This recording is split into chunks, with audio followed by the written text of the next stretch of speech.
வணக்கம். ஜெம் செய்திகளுக்காக நான் உங்கள் குணா. இந்திய நேரப்படி மதியம் 1:30 மணி செய்திகள். முதலில் ஜெம் தலைப்பு செய்திகளை காணலாம். மகாராஷ்டிரத்தில் தேசிய நெடுஞ்சாலை குகைப்பாதையில் மத்திய அமைச்சர் நிதின் கட்கரி நடந்து சென்று ஆய்வு. அடிக்கடி விபத்து நேருவதற்கான காரணங்களை கண்டறிந்து சரி செய்ய அதிகாரிகளுக்கு உத்தரவு. சட்டமன்ற தேர்தலில் திமுக தோல்வியை பற்றி கலாய்வு செய்ய 38 பேர் கொண்ட குழுவை அமைத்தார் மு.க.ஸ்டாலின். தொண்டர்கள் கூறும் குறைகளை குறித்து வைத்து ஜூன் 5ஆம் நாளுக்குள் அறிக்கை அளிக்க அறிவுறுத்தல். ஆர்த்தியிடம் இருந்து விவாகரத்து கிடைக்கும் வரை நடிக்கப் போவதில்லை என்று நடிகர் ரவி மோகன் அறிவிப்பு. சாதுவாக இருந்த தன்னை சிலர் சீண்ட முயல்வதாக குற்றச்சாட்டு. சீனாவிடம் இருந்து விடுதலை பெற்றதாக அறிவிக்க வேண்டாம் என்று தைவானுக்கு ட்ரம்ப் எச்சரிக்கை. சீன அதிபரை சந்தித்து பேசிய பின் முந்தைய நிலைப்பாட்டை மாற்றிக்கொண்டார் அமெரிக்க அதிபர். இனி விரிவான செய்திகளை காணலாம். மகாராஷ்டிரத்தில் சதாராவுக்கும் பூனேவுக்கும் இடையே உள்ள தேசிய நெடுஞ்சாலையில் உள்ள குகை பாதையை மத்திய அமைச்சர் நிதின் கட்கரி நடந்து சென்று பார்வையிட்டுள்ளார். மகாராஷ்டிரத்தின் சதாராவுக்கும் பூனேவுக்கும் இடையே 130 கிலோமீட்டர் தொலைவிற்கு 4400 கோடி ரூபாய் மதிப்பீட்டில் தேசிய நெடுஞ்சாலை பணிகள் நடைபெற்று வருகிறது. இந்த நிலையில் அந்த பணிகளை மத்திய சாலை போக்குவரத்து நெடுஞ்சாலைத்துறை அமைச்சர் நிதின் கட்கரி பார்வையிட்டார். அப்போது புந்தி என்னும் இடத்தில் நடைபெற்று வரும் குகைப்பாதை பணிகளை பார்ப்பதற்காக அதன் வழியாக நடந்து சென்றார். அந்த பணிகளை விரைந்து முடிக்க ஒப்பந்தக்காரருக்கு அறிவுறுத்தினார். அதேபோல் நவாலே என்னும் இடத்தில் உள்ள மேம்பால பணிகளையும் பார்வையிட்டார். இப்பகுதியில் அடிக்கடி விபத்துகள் நேருவதற்கான காரணங்களை கண்டுபிடித்து அதை திருத்திக் கொள்ளும்படி அதிகாரிகளுக்கு ஆலோசனை வழங்கினார். சட்டமன்ற தேர்தல் தோல்வி பற்றி 234 தொகுதிகளுக்கும் சென்று கலாய்வு செய்ய 38 பேர் கொண்ட குழுவை அமைத்துள்ள திமுக தலைவர் மு.க.ஸ்டாலின் ஜூன் 5ஆம் நாளுக்குள் அறிக்கை அளிக்கும்படி அறிவுறுத்தியுள்ளார். அவர் வெளியிட்டுள்ள அறிக்கையில் தேர்தல் தோல்வி பற்றி ஆய்வை எப்படி மேற்கொள்வது என சில முக்கிய அறிவுறுத்தல்களை வழங்கியிருப்பதாக குறிப்பிட்டுள்ளார். ஒவ்வொருவரும் தலைமை கழகத்தின் பிரதிநிதிகளாக தனது சார்பில் அனுப்பி வைக்கப்படுவார்கள் என்றும் தனது காதுகளாக செல்பவர்கள் என்றும் தெரிவித்துள்ளார். தனிப்பட்ட விருப்பு வெறுப்பின்றி கட்சிக்காரர்கள் சொல்லும் உண்மையை அப்படியே வந்து தன்னிடம் சொல்வது மட்டுமே அவர்களின் வேலை என்று கூறியுள்ளார். யாரையும் காப்பாற்ற முயலவும் வேண்டாம், யாரையும் பழிவாங்கவும் எண்ணக்கூடாது என்றும் 2 பேர் கொண்ட குழுவாக தான் யாரையும் சந்திக்க வேண்டும், ஒருவர் மட்டும் தனியாக சந்திக்க கூடாது என்று குறிப்பிட்டுள்ளார். தேர்தல் முடிவுகளுக்கான காரணங்களை தொண்டர்கள் கொட்டி தீர்க்கட்டும் என்றும் தலைவரான தன் மேலேயே குறை சொன்னாலும் பரவாயில்லை, அதை குறித்து வைத்து அறிக்கையில் வழங்குகள் என்று அறிவுறுத்தியுள்ளார். இந்த குழுவினர் தரும் அறிக்கையின் அடிப்படையில்தான் கட்சியில் மாற்றங்கள் சீர்திருத்தங்களை செய்ய போவதாகவும் தெரிவித்துள்ளார். ஜூன் 5ஆம் நாளுக்குள் அறிக்கை அளிக்க வேண்டும் என்றும் அதன் மீதான நடவடிக்கைகளை ஜூன் மாத இறுதிக்குள் முடிக்க வேண்டும் என்று மு.க.ஸ்டாலின் தெரிவித்துள்ளார். மனைவி ஆர்த்தியிடம் விவாகரத்து கிடைக்கும் வரை தான் நடிக்கப் போவதில்லை என்று நடிகர் ரவி மோகன் தெரிவித்துள்ளார். சென்னை ஆழ்வார்பேட்டையில் நடிகர் ரவி மோகன் செய்தியாளர்களிடம் பேசினார். அப்போது தேவையில்லாத அவமானங்களை தன்னால் தாங்கிக் கொள்ள முடியவில்லை என்று ஆவேசத்துடன் தெரிவித்தார். தன் குடும்பத்தினரை பற்றி அவதூறாக பேசினாலோ சீண்டினாலோ சும்மா இருக்க போவதில்லை என்று கூறினார். தன் குழந்தைகள் மீதான தனது பாசத்தை பற்றி கேள்வி கேட்காதீர்கள் என்றார். தனது குழந்தைகளை கூட பார்க்க விடுவதில்லை என்றும் பாசத்தை பற்றி தன்னிடம் பேசாதீர்கள் என்று வருத்தத்துடன் தெரிவித்தார். விவாகரத்து கிடைக்கும் வரை தான் நடிக்கப் போவதில்லை என கூறிய அவர் சாதுவாக இருந்த தன்னை சிலர் சீண்ட முயல்வதாக குற்றம் சாட்டினார். 95% தனது படங்கள் வெற்றி பெற்றுள்ளனர் என்றும் தன்னை விமர்சிப்பவர்கள் முன் இதை சொல்வதில் தவறில்லை என்றும் தெரிவித்தார். பெண்களுக்கு முக்கியத்துவம் கொடுத்து பல்வேறு படங்களில் நடித்துள்ளதாகவும் கூறினார். சினிமாவில் நடிகர் என்ற இமேஜ் தனக்கு தேவையில்லை என்றும் தெரிவித்தார். சீன அதிபர் ஜி ஜின்பிங்கை சந்தித்த பின் பேசிய அமெரிக்க அதிபர் டொனால்ட் ட்ரம்ப் சீனாவிடம் இருந்து விடுதலை பெற்றதாக அறிவிக்க வேண்டாம் என்று தைவானை எச்சரித்துள்ளார். அமெரிக்க அதிபர் டொனால்ட் ட்ரம்ப் சீன தலைநகர் பெய்ஜிங்கில் 2 நாள் சுற்றுப்பயணம் மேற்கொண்டார். அங்கு சீன அதிபர் ஜி ஜின்பிங்குடன் வணிகம், பொருளாதாரம் உள்ளிட்ட பல்வேறு துறைகளில் இரு நாடுகளிடையே ஒத்துழைப்பை மேம்படுத்துவது குறித்து விரிவான பேச்சு நடத்தியுள்ளார். அப்போது புவியியல் அடிப்படையில் சீனாவில் நிலப்பரப்புக்குள் அடங்கும் தைவானுக்கு அமெரிக்க ஆயுதங்களை வழங்கக்கூடாது என்று ட்ரம்பிடம் ஜி ஜின்பிங் கேட்டுக்கொண்டுள்ளார். இந்த சந்திப்புக்கு பின் செய்தியாளர்களிடம் பேசிய அமெரிக்க அதிபர் டொனால்ட் ட்ரம்ப் சீனாவிடம் இருந்து விடுதலை பெற்றதாக அறிவிக்க கூடாது என்று எச்சரித்தார். அதிபர் டிரம்பின் பேச்சு தைவான் பற்றிய அதன் முந்தைய நிலைப்பாட்டிற்கு எதிராக உள்ளது. இதற்கு முன் ட்ரம்ப் பேசும்போது தைவான் ஏற்கனவே இறையாண்மை மிக்க நாடாக விளங்குவதால் அது விடுதலை பெற்றதாக முறைப்படி அறிவிக்க வேண்டிய தேவையில்லை என்று கூறியிருந்தார் என்பது குறிப்பிடத்தக்கது. முதலமைச்சர் விஜய் பெயரையும் தன் பெயரையும் சொல்லி யாரிடமும் பணம் வாங்கவோ ஊழல் செய்யவோ கூடாது என தாவேகா நிர்வாகிகளுக்கு அமைச்சர் கீர்த்தனா அறிவுறுத்தியுள்ளார். சிவகாசி தொகுதி வாக்காளர்களுக்கு நன்றி தெரிவிக்கும் வகையில் செங்கமல நாச்சியார்புரத்தில் தாவேகா செயல் வீரர்கள் கூட்டம் நடைபெற்றது. இந்நிகழ்வில் பேசிய அமைச்சர் கீர்த்தனா, எம்ஜிஆருக்கு பின் மக்கள் மிகப்பெரிய வெற்றியை விஜய்க்கு அளித்து உள்ளதாக கூறினார். தாவேகா தொண்டர்களும் நிர்வாகிகளும் சட்டத்தை மதித்து ஒழுக்கத்துடன் இருந்து முன்னுதாரணமாக இருக்க வேண்டும் என கேட்டுக்கொண்டார். மக்கள் நினைத்தது போல் 100% லஞ்சம் இல்லாத ஒரு அரசாக தாவேகா இருக்கும் என அமைச்சர் சிடிஆர் நிர்மல்குமார் தெரிவித்துள்ளார். மதுரை மாவட்டம் தனக்கன்குளத்தில் உள்ள தனியார் மண்டபத்தில் தாவேகா கட்சியின் நிகழ்ச்சியில் அமைச்சர் சிடிஆர் நிர்மல்குமார் கலந்து கொண்டு பேசினார். அப்போது முதலமைச்சர் விஜயை முடக்க வேண்டும் என்று நினைத்தவர்களின் எண்ணத்தை முறியடித்ததாக தெரிவித்தார். திருப்பரங்குன்றம் தொகுதியில் வாக்குறுதி கொடுத்தது போல மாவட்ட ஆட்சியரிடம் கலந்தாலோசித்து மதுபான கடைகளை மூடப்படும் என்று கூறினார். மக்கள் நினைத்தது போல 100% லஞ்சம் இல்லாத ஒரு அரசாக இருக்கும் என்று உறுதியளித்தார். பட்டாசு தொழிலாளர்களின் பாதுகாப்பு மற்றும் விபத்துகளை தடுப்பது குறித்து ஆராய புதிய குழு அமைக்கப்பட உள்ளது என அமைச்சர் கீர்த்தனா தெரிவித்துள்ளார். விருதுநகரில் உள்ள பொதுப்பணித்துறை ஆய்வு மாளிகைக்கு அமைச்சராக பதவியேற்ற பிறகு அமைச்சர் கீர்த்தனா முதல் முறையாக வருகை தந்தார். அப்போது அவருக்கு மாவட்ட ஆட்சியர் சுகபுத்ரா, மாவட்ட காவல் கண்காணிப்பாளர் ஸ்ரீநாதா ஆகியோர் பூங்கொத்து கொடுத்து வரவேற்பு அளித்தனர். இதன் பின்னர் அமைச்சர் கீர்த்தனா செய்தியாளர்களை சந்தித்து பேசிய போது பட்டாசு தொழிலாளர்களின் பாதுகாப்பு மற்றும் விபத்துக்களை தடுப்பது குறித்து ஆராய புதிய குழு ஒன்று அமைக்கப்பட உள்ளதாக தெரிவித்தார். இக்குழுவில் துறை சார்ந்த வல்லுநர்கள், பட்டாசாலை உரிமையாளர்கள் மற்றும் பட்டாசு தொழிலாளர்கள் ஆகிய 3 தரப்பினருடன் கலந்தாலோசித்து முடிவுகளை எடுக்க உள்ளதாக கூறினார். முழுமையான புதிய அமைச்சரவையின் பதவியேற்பு மற்றும் அமைச்சர்களுக்கான இலாக்காக்கள் ஒதுக்கீடு குறித்த விவரங்கள் 2 அல்லது 3 நாட்களில் அதிகாரப்பூர்வமாக வெளியாகும் என்று தெரிவித்தார். திருப்பூர் மாநகராட்சியில் மேம்பால பணிகள், சுரங்க பாலம், அரசு மருத்துவக் கல்லூரி, மருத்துவமனை, மத்திய பேருந்து நிலையம் ஆகிய இடங்களில் சட்டமன்ற உறுப்பினர் பாலமுருகன் திடீர் ஆய்வு மேற்கொண்டார். திருப்பூரில் உள்ள மேம்பால பணிகள், எம்ஜிஆர் சிலை அருகில் சுரங்க பாலம், அரசு மருத்துவக் கல்லூரி, மருத்துவமனை, மத்திய பேருந்து நிலையம் ஆகிய இடங்களில் சட்டமன்ற உறுப்பினர் பாலமுருகன் ஆய்வு மேற்கொண்டார். அப்போது திருப்பூர் மாநகராட்சி அலுவலர்கள் மற்றும் ஒப்பந்ததாரரிடம் மேம்பால பணிகளை விரைவில் முடித்து மக்கள் பயன்பாட்டிற்கு கொண்டு வர வேண்டும் என்று வலியுறுத்தினார். இதன் பின்னர் அரசு மருத்துவக் கல்லூரி மருத்துவமனையில் சிகிச்சை பெறும் நோயாளிகளிடம் நலம் விசாரித்தார். தொடர்ந்து மத்திய பேருந்து நிலையத்தில் உள்ள கழிவறை வசதிகள் குறித்து ஆய்வு செய்தார். இந்நிகழ்வில் மாநகராட்சி அலுவலர்கள் மற்றும் தாவேகா நிர்வாகிகள் உடன் இருந்தனர். குன்றத்தூரில் உள்ள அம்பேத்கர் சிலைக்கு தாவேகா சட்டமன்ற உறுப்பினர் தென்னரசு மாலை அணிவித்து மரியாதை செலுத்தினார். காஞ்சிபுரம் மாவட்டம் குன்றத்தூரில் உள்ள அம்பேத்கர் சிலைக்கு தாவேகா சட்டமன்ற உறுப்பினர் தென்னரசு மாலை அணிவித்து மரியாதை செலுத்தினார்.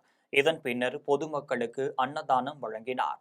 இதனைத் தொடர்ந்து மணஞ்சேரியில் கட்சி கொடியினை ஏற்றி வைத்தார். இதனையடுத்து ஆண்டாள் குப்பத்தில் உள்ள நகர செயலாளர் பிரேம் ஆனந்தின் கட்சி அலுவலகத்தை திறந்து வைத்தார். இதன் பின்னர் சட்டமன்ற உறுப்பினர் தென்னரசு பல்லாயிரக்கணக்கான வாக்குகளை பெற்று தந்தமைக்கு நிர்வாகிகளுக்கு நன்றியை தெரிவித்துக் கொண்டார். இந்நிகழ்வில் மாவட்ட ஒன்றிய நகர நிர்வாகிகள் ஏராளமானோர் கலந்து கொண்டனர். பள்ளி வாகனங்களை வேகமாக ஓட்டினால் வாகனங்களுக்கான தகுதி சான்று உடனடியாக ரத்து செய்யப்படும் என மாவட்ட ஆட்சியர் பிரியங்கா பங்கஜம் எச்சரிக்கை விடுத்துள்ளார். தஞ்சையில் காவல்துறையின் ஆயுதப்படை மைதானத்தில் தனியார் பள்ளி வாகனங்களை மாவட்ட ஆட்சியர் பிரியங்கா பங்கஜம், காவல் கண்காணிப்பாளர் சுந்தரவதனம், வட்டார போக்குவரத்து அலுவலர், கல்வித்துறை அலுவலர்கள் ஆய்வு மேற்கொண்டனர். அப்போது வாகனங்களில் பிரேக் சரியாக உள்ளதா, அவசர கால வழி இருக்கிறதா என்பது உள்ளிட்ட 20 தகுதிகள் குறித்து பரிசோதித்தனர். இதன் பின்னர் மாவட்ட ஆட்சியர் பிரியங்கா பங்கஜம் செய்தியாளர்களை சந்தித்து பேசியபோது, தஞ்சை மாவட்டம் முழுவதிலும் உள்ள 1163 பள்ளி வாகனங்கள் ஆய்வு செய்யப்படுகிறது என்று தெரிவித்தார். பள்ளி வாகனங்களை வேகமாக ஓட்டினாலோ, மாணவர்களில் உரிய இடத்தில் பாதுகாப்பாக இறக்கிவிடாமல் நடு ரோட்டில் இறக்கிவிட்டாலும், பிரேக் இல்லாவிட்டாலும் வாகனங்களுக்கான தகுதி சான்று உடனடியாக ரத்து செய்யப்படும் என்று எச்சரிக்கை விடுத்துள்ளார். இந்திய அரசின் 16வது மக்கள் தொகை கணக்கெடுப்பு நடைபெறவுள்ள நிலையில், காரைக்காலில் வீடு தேடி வரும் கணக்காளர்களிடம் பொதுமக்கள் சரியான விவரங்களை வழங்கி ஒத்துழைக்க வேண்டும் என்று மாவட்ட ஆட்சியர் இசிதா ரதி கேட்டுக் கொண்டுள்ளார். புதுச்சேரி மாநிலம் காரைக்கால் மாவட்ட ஆட்சியரும் முதன்மை மாவட்ட மக்கள் தொகை கணக்கு அதிகாரியுமான இசிதா ரதி இந்திய அரசின் 16வது மக்கள் தொகை கணக்கெடுப்பு பணிகள் குறித்து செய்தியாளர்களிடம் பேசினார். அப்போது மக்கள் தொகை கணக்கெடுப்பின் முதலாம் கட்டமாக வீடுகள் பட்டியலிடுதல் மற்றும் வீட்டு கணக்கெடுப்பு பணிகள் காரைக்கால் மாவட்டத்தில் ஜூன் மாதம் முழுவதும் நடைபெற உள்ளதாக தெரிவித்தார். இந்த நிலையில் மே 17 முதல் மே 31 வரை தன் கணக்கெடுப்பு வலைதளம் இயங்க உள்ளதாகவும் தெரிவித்தார். இந்த செயல்பாட்டில் மக்கள் தங்களை தாங்களாகவே ஈடுபடுத்திக் கொள்ள se.census.gov.in என்ற வலைதளத்தில் சென்று தங்கள் செல்பேசி எண்ணை கொண்டு பதிவு செய்து OTP மூலம் தங்கள் கணக்கை பதிவு செய்து கொள்ளலாம். இதுவரை இல்லாத வகையில் முழுவதுமாக கணினி மையமாக்கப்பட்ட முறையில் மக்கள் தொகை கணக்கெடுப்பு நடத்தப்பட உள்ளதாக தெரிவித்தார். புதுக்கோட்டையில் உள்ள ஆயுதப்படை மைதானத்தில் தனியார் பள்ளிகளைச் சேர்ந்த 696 பள்ளி வாகனங்களை மாவட்ட ஆட்சியர் அருணா ஆய்வு மேற்கொண்டார். புதுக்கோட்டை புதிய பேருந்து நிலையம் அருகே உள்ள ஆயுதப்படை மைதானத்தில் தனியார் பள்ளிகளைச் சேர்ந்த 696 பள்ளி வாகனங்களை மாவட்ட ஆட்சியர் அருணா தலைமையில் வருவாய் கோட்டாட்சியர்கள் மற்றும் வட்டார போக்குவரத்து அலுவலர்கள் ஆய்வு மேற்கொண்டனர். இந்த ஆய்வின் போது வாகனத்தின் ஓட்டுநருக்கும் உதவியாளருக்கும் அவசர கால கதவை திறக்க தெரியவில்லை. இதனால் வட்டார போக்குவரத்து ஆய்வாளர் உடனடியாக அந்த கதவை உடைத்து திறந்து அதை எப்படி திறக்க வேண்டும் என்று செயல்முறை விளக்கம் அளித்தார். இதன் பின்னர் ஆட்சியர் அருணா ஓட்டுநரும் உதவியாளரும் வாகனங்களில் எமர்ஜென்சி கதவு எப்படி திறக்க வேண்டும் என்பதை தெரிந்திருக்க வேண்டும் என்று CCTV கண்காணிப்பு கேமராக்களில் பதிவாகும் காட்சிகளை 15 நாட்களுக்கு பிறகு பள்ளியில் சேமித்து வைக்க வேண்டும் எனவும் அறிவுறுத்தினார். வாகனத்தில் தீ விபத்து போன்ற அசம்பாவிதங்கள் ஏற்பட்டால் முதலில் குழந்தைகளை பாதுகாப்பாக வெளியேற்ற வேண்டும் என்று அறிவுரை வழங்கினார். பள்ளி வாகனத்தில் குறைபாடுகள் இருந்தால் அது நிவர்த்தி செய்த பிறகு மீண்டும் ஆய்வுக்கு உட்படுத்தப்பட்டு தகுதி சான்று வழங்கப்படும் என்று அதிகாரிகள் தெரிவித்துள்ளனர். திருவண்ணாமலை கீழ்பெண்ணாத்தூர் செங்கம் உள்ளிட்ட பகுதிகளில் இருந்து 250 தனியார் பள்ளிகளைச் சேர்ந்த வாகனங்களை மாவட்ட ஆட்சியர் தர்பகராஜ் ஆய்வு மேற்கொண்டார். திருவண்ணாமலை கீழ்பெண்ணாத்தூர் செங்கம் உள்ளிட்ட பகுதிகளில் இருந்து 250 தனியார் பள்ளி வாகனங்களை மாவட்ட ஆட்சியர் தர்பகராஜ் ஆய்வு செய்தார். அப்போது பல்வேறு பள்ளி பேருந்துகளில் முதலுதவி பெட்டி இல்லாமல் இருந்த நிலையில் அனைத்து பேருந்துகளிலும் கட்டாயம் முதல் உதவி பெட்டி வைக்க வேண்டும் என்றும், அதிவேகமாக செல்லும் வாகனங்களின் உரிமம் ரத்து செய்யப்படும் என்று மாவட்ட ஆட்சியர் எச்சரிக்கை விடுத்தார். இதையடுத்து பள்ளி குழந்தைகள் செல்லும் வாகனத்தில் தீ விபத்துக்கள் ஏற்பட்டால் மேற்கொள்ள வேண்டிய நடவடிக்கைகள் குறித்தும், மருத்துவ குழுக்கள் மூலம் மேற்கொள்ள வேண்டிய முதலுதவி சிகிச்சை குறித்தும் விரிவாக ஓட்டுநருக்கு பயிற்சிகள் வழங்கப்பட்டது. மதுரையில் விதிகளை மீறி மது விற்றதுடன் அங்கேயே உணவு தயாரித்த மது விடுதிக்கு கலால் அதிகாரிகள் சீல் வைத்துள்ளனர். மதுரை மாநகர வடக்கு கலால் துறையின் கீழ் உள்ள தத்தநேரி டாஸ்மார்க் மதுக்கடையில் செயல்பட்டு வந்த மது விடுதியில் விதிகளை மீறி சட்டவிரோதமாக மது விற்றதும், கேஸ் சிலிண்டர் அடுப்பை பயன்படுத்தி உணவுப் பொருட்கள் தயாரித்ததும் தெரியவந்தது.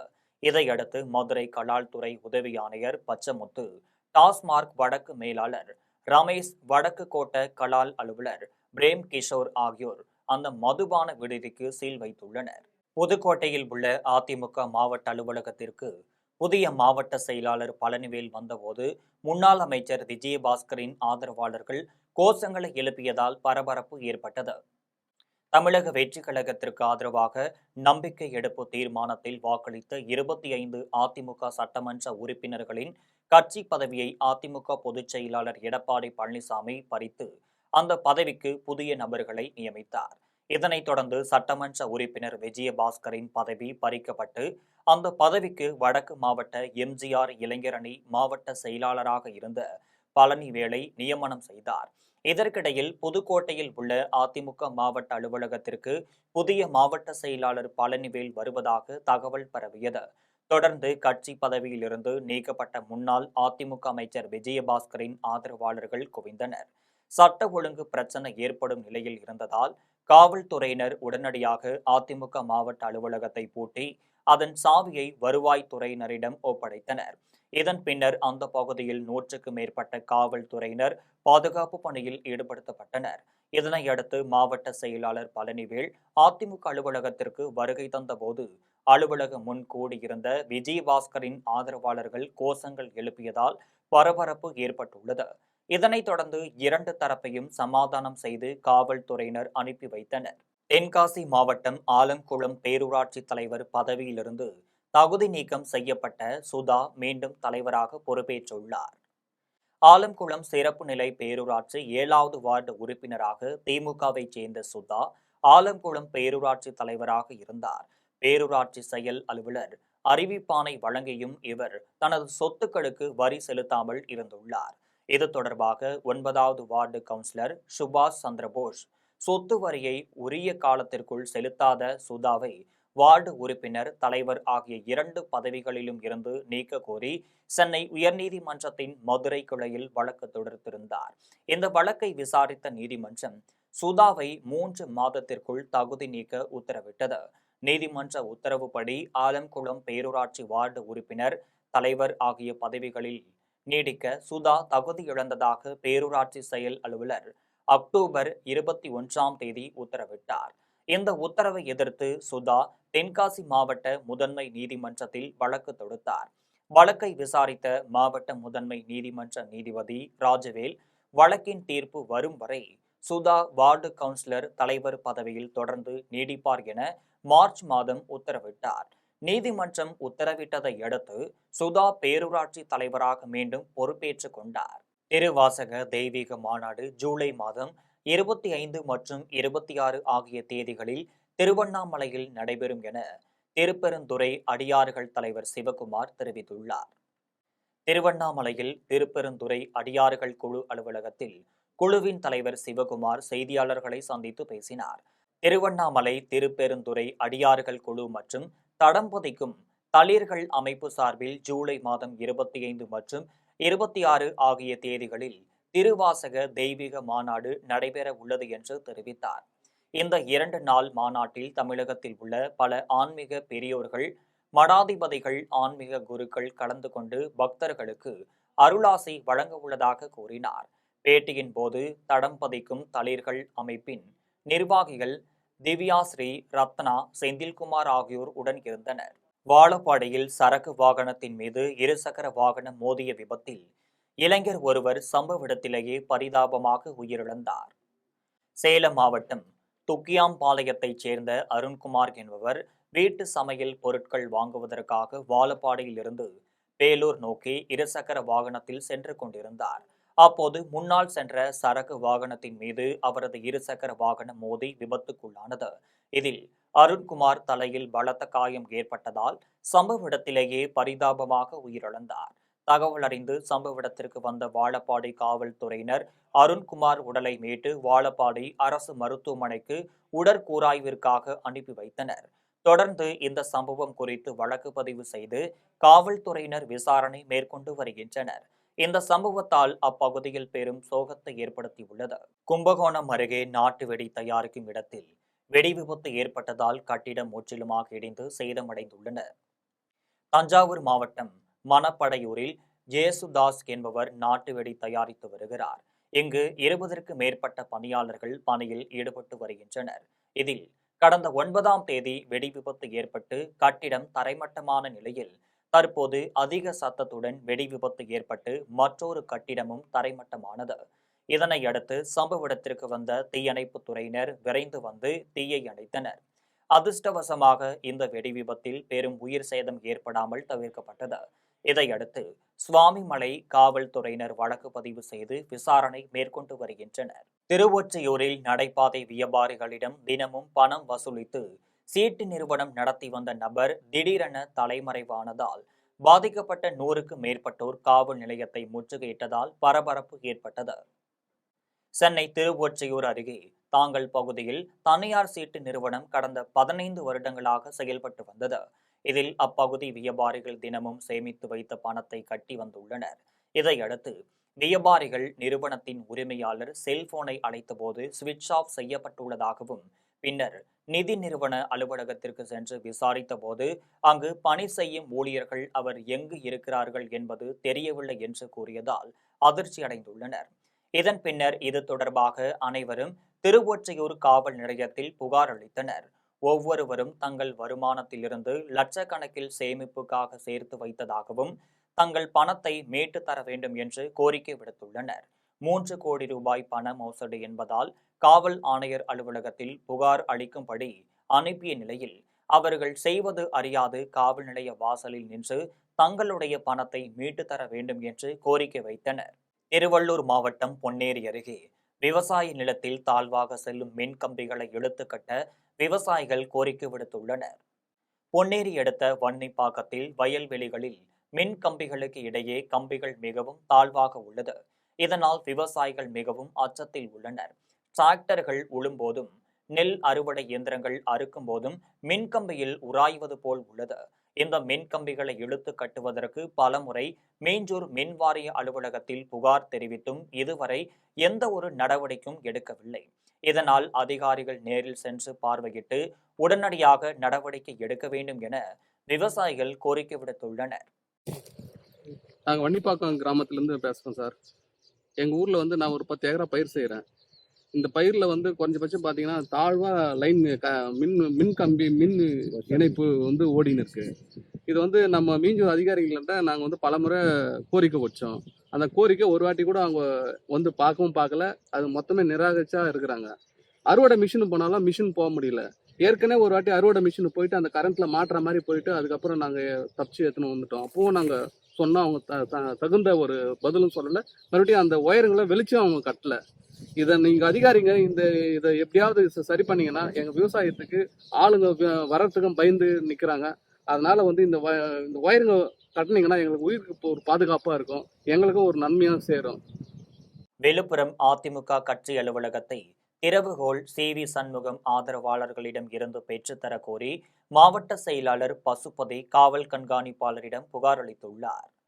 அதிமுக பொதுச் செயலாளர் எடப்பாடி பழனிசாமியின் அறிவுறுத்தலை மீறி சி.வி. சண்முகம், எஸ்.பி. வேலுமணி உள்ளிட்ட அதிமுக சட்டமன்ற உறுப்பினர்கள் 26 பேர் தாவேகா அரசிற்கு ஆதரவாக நம்பிக்கை வாக்கெடுப்பில் வாக்களித்தனர். இதனால் விழுப்புரம் மாவட்ட செயலாளர் பதவியிலிருந்து சி.வி. சண்முகத்தை நீக்கிவிட்டு பசுபதியை புதிய மாவட்ட செயலாளராக பொதுச் செயலாளர் எடப்பாடி பழனிசாமி அறிவித்தார். இந்நிலையில் விழுப்புரம் அதிமுக அலுவலகத்தை பயன்படுத்துவதில் பழனிசாமி சண்முகம் அணியினரிடையே மோதல் உருவாகியுள்ளது. இதனால் புதிய மாவட்ட செயலாளர் பசுபதி கட்சி அலுவலகத்தின் திறவுகோலை சி.வி. சண்முகம் ஆதரவாளர்களிடம் இருந்து பெற்றுத்தர கோரி மாவட்ட காவல் கண்காணிப்பாளர் அலுவலகத்தில் புகார் அளித்துள்ளார். மதுரை மாவட்டம் மேலூர் அருகே நடைபெற்ற மீன்பிடி திருவிழாவில் 1000க்கும் மேற்பட்டோர் ஆர்வத்துடன் கலந்து கொண்டு போட்டி போட்டு மீன்பிடித்து மகிழ்ந்தனர். மதுரை மாவட்டம் மேலூர் கள்ளந்திரை 5 கோவில் முத்தல் கோவிலுக்கு உரிமையான கண்மாயில் மீன்பிடி திருவிழா நடைபெற்றது.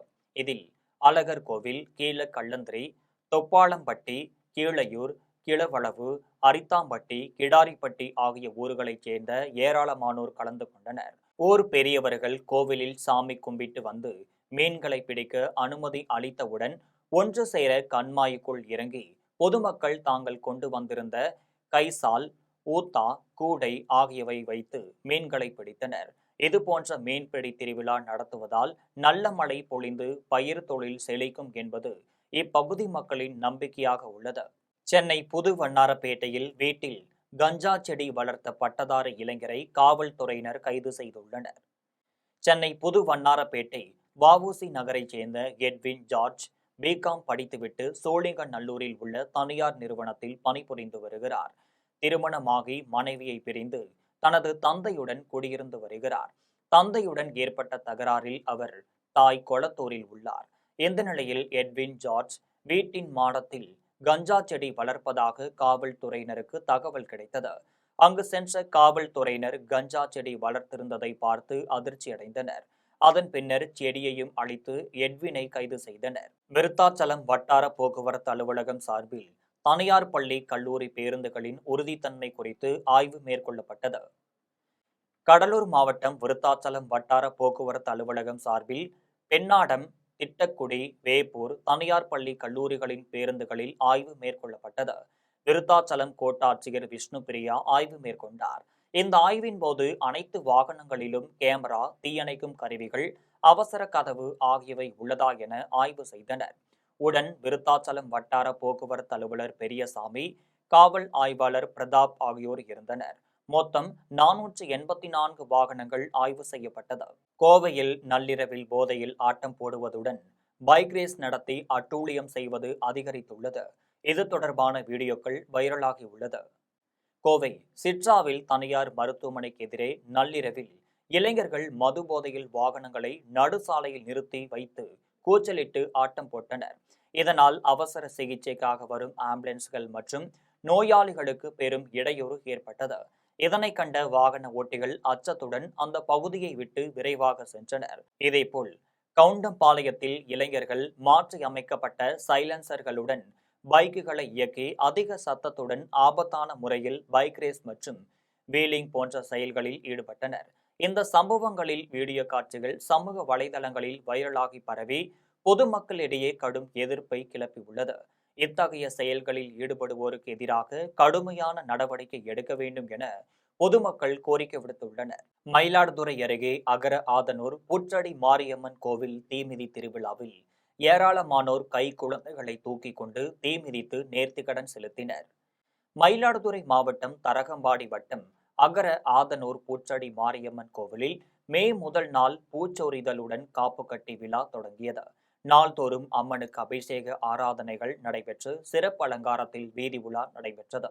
15ஆம் நாள் தீமிதி திருவிழாவில் கோவில் முன்பு அமைக்கப்பட்ட பூக்குழியில் சத்தியக்கரகம் இறங்கியதை தொடர்ந்து பெண்கள் உள்ளிட்ட 500க்கும் மேற்பட்ட பக்தர்கள் தீக்குழியில் இறங்கி நேர்த்திக்கடனை செலுத்தினர். பக்தர்கள் ஏராளமானோர் தங்களது கை குழந்தைகளை தூக்கி கொண்டு தீ மிதித்தது காண்போரை மெய் சிலிர்க்க வைத்தது. தொடர்ந்து தீக்குழி முன்பு சிறப்பு அலங்காரத்தில் எழுந்தருளிய சுவாமிக்கு மகா தீபார்த்தனை காண்பிக்கப்பட்டது.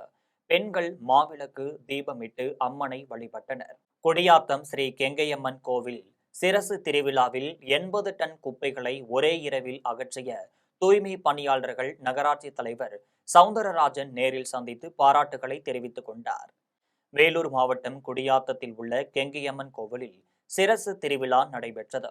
இதில் தமிழகம், ஆந்திரா, கர்நாடகா உள்ளிட்ட பல்வேறு மாநிலங்களில் இருந்தும் சுமார் 5 லட்சத்திற்கு மேற்பட்ட பக்தர்கள் கலந்து கொண்டு அம்மனை தரிசனம் செய்தனர். இதற்கிடையே நகர் முழுவதும் பக்தர்களுக்கு அன்னதானம், நீர்மோர் உள்ளிட்டவை வழங்கப்பட்டது. அப்போது பக்தர்கள் பயன்படுத்திய பாக்குத்தட்டு, பிளாஸ்டிக் டம்ளர், தட்டுகள் குப்பைகளாக போடப்பட்டது. இதனைத் தொடர்ந்து குடியாத்தம் நகராட்சி சார்பாக தூய்மை பணி மேற்கொள்ளப்பட்டது. இதில் 300க்கும் மேற்பட்ட தூய்மை பணியாளர்கள் கோபாலபுரம் கெங்கையம்மன் ஆலயம், தருணம்பேட்டை, சுண்ணாம்புப்பேட்டை மற்றும் பழைய புதிய பேருந்து நிலையம் உள்ளிட்ட பகுதிகளில் குவிந்துள்ள குப்பைகளை வேன் மற்றும் லாரிகள் மூலமாக அகற்றினர். இந்த நிலையில் நகராட்சி தலைவர் சவுந்தரராஜன் தூய்மை பணியில் ஈடுபட்டு வரும் பணியாளர்களின் பணிகளை பார்வையிட்டு அவர்களுக்கு பாராட்டுகளை தெரிவித்துள்ளார். கோவை அருகே உள்ள தனியார் திரையரங்கில் சூர்யாவின் கருப்பு திரைப்படம் வெளியானதை அவரது ரசிகர்கள் உற்சாகமாக கொண்டாடினர். கோவை மாவட்டம் துடியலூர் பகுதியில் உள்ள தனியார் திரையரங்கில் சூர்யாவின் கருப்பு திரைப்படம் வெளியானதை அடுத்து சூர்யா ரசிகர் மன்றத்தினர் கொண்டாட்டத்தில் ஈடுபட்டனர். தொடர்ந்து சூர்யா பேனருக்கு பால் அபிஷேகம் செய்து மகிழ்ச்சியை வெளிப்படுத்தினர்.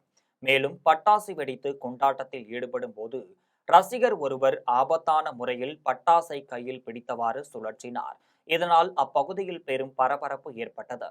இனி வருவது தங்கம், வெள்ளி மற்றும் பங்குச்சந்தை விலை நிலவரம்.